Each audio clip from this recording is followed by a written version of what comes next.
Third in succession came the race of bronze, of fiercer temperament, more readily disposed to war, yet free from wickedness.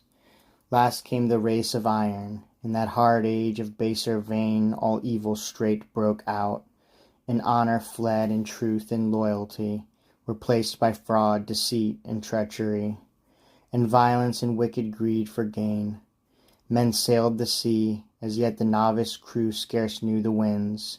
Timbers that long had stood high on the mountain ranges triumphed now, riding in arrogance on waves unknown.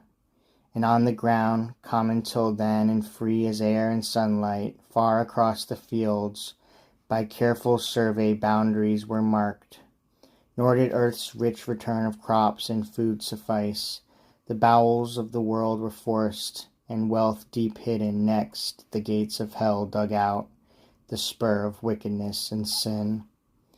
Iron now was in men's hands to bring them bane, and gold a greater bane, and war marched forth that fights with both, and shook its clashing arms with hands of blood. Men lived by spoil and plunder. Friend was not safe from friend, nor father safe from son-in-law, and kindness rare between brother and brother. Husbands plotted death for wives, and wives for husbands.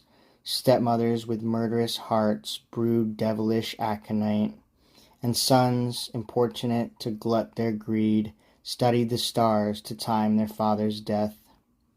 Honor and love lay vanquished, and from earth, with slaughter soaked, justice, virgin divine, the last of the immortals, fled away.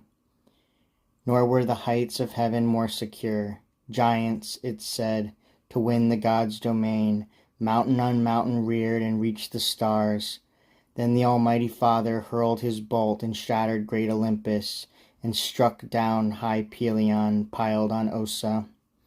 There they lay, grim broken bodies crushed in huge collapse, and earth, drenched in her children's weltering blood, gave life to that warm gore, and to preserve memorial of her sons refashioned it in human form.